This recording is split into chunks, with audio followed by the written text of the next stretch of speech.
everyone. Welcome back. Thank you for tuning in. This is the introduction to our new series titled Leading in a Foreign Land.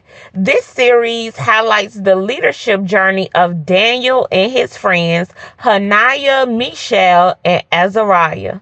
There are three distinctive reasons why I believe that this series is essential considering the times we are currently living in.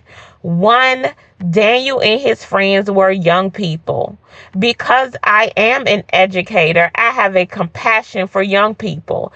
It is not easy being a youth leader today, as it was not easy for Daniel and his friends.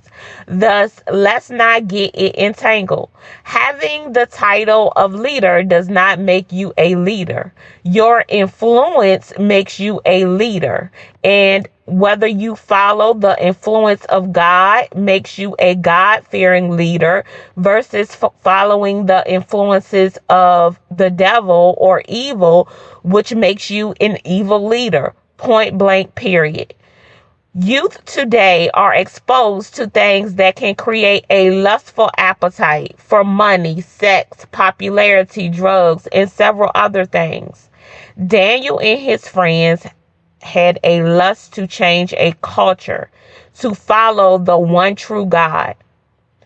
Thus, if you are a youth today that openly expresses love for God, it may feel as if you are living in a foreign land. Not only expressing your love for God, but living according to his word and his will. Daniel and his friends set the precedent for what believers in God should do when they are called to lead in a foreign land. This translates to our lives when we are called to be set apart from cultures at school, work, within our communities, within organizations, while serving and or in relationships that are opposite of our values, our faith, and what our heart is leading us to do. You know when you are placed in a situation and you start to feel uncomfortable, you start to feel warm, you start to feel uneasy. That uncomfortable feeling is God telling you to do what is right. Remember that we never want that feeling to go away. Point two, Daniel's leadership journey places an emphasis on divine friendship and the importance of having the right individuals around you during difficult times. Remember, social interactions are important to youth in terms of brain development. Before the maturing of the prefrontal cortex, one of the last portions of the brain to mature is called the amygdala.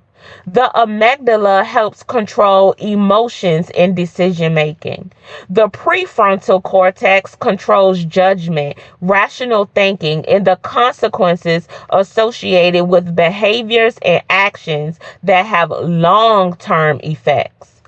Adults think more utilizing the prefrontal cortex, and children and younger adults think more by utilizing the amygdala.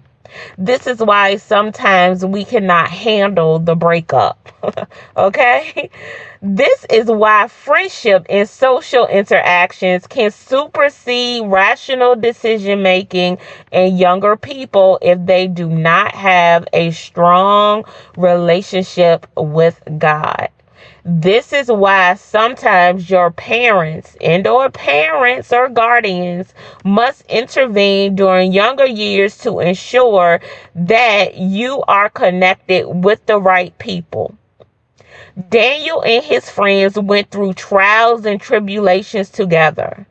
However, they remained faithful to God and to each other, and they were promoted together as wise men within the king's court in a foreign land. Even though they were children, they set the precedent for what friendship should look like during difficult times. Please read the entire book of Daniel before or after listening to this series. Some adults within the text appear to have amygdala damage. The children Daniel and his friends were actually setting the precedent for what believing in God looks like. So remember, children, that you can lead as well. Remember that sometimes adults do not always make the best decision. We have individuals that have amygdala damage. Soldiers with PTSD suffer from amygdala damage as a result of post-traumatic stress disorder, which is usually associated with some type of acoustic explosion or some type of loud noise while in combat or while in training. We also have to consider amygdala damage when we look at individuals who have been subjected to gun violence. Those individuals oftentimes suffer amygdala damage. If you were present during a traumatic explosion, you have suffered amygdala damage. So we have to consider these individuals when we consider the results of their decision making. Now, is this a reason not to hold children and or adults accountable for their actions? No, it is not. But it is a reason to consider their mental health and their mental well-being in terms of their decision making. 3, Daniel and his friends, Hananiah, Mishael, and Azariah, were chosen to be leaders in the foreign land of Babylonia during a time of great conflict, much like today. This conflict existed between God's people and them that did not believe in God, much like today. Nebuchadnezzar, king of Babylon, besieged Jerusalem. Persia, believers in the one true God, conquered Alexander the Great. Strife existed between Egypt and civilizations in Syria. With conflict surrounding them, Daniel and his friends were in the midst of it all. Yet Daniel's relationship with God awarded him the ability to interpret dreams and visions. It was through relationship with God that him and his friends were able to influence the culture in a foreign land. Their goal was not to fit in. Their goal was not to be popular. Their goal was not fame and fortune. Their goal was to let their trials and tribulations during uncertain times be a reflection of their relationship with God.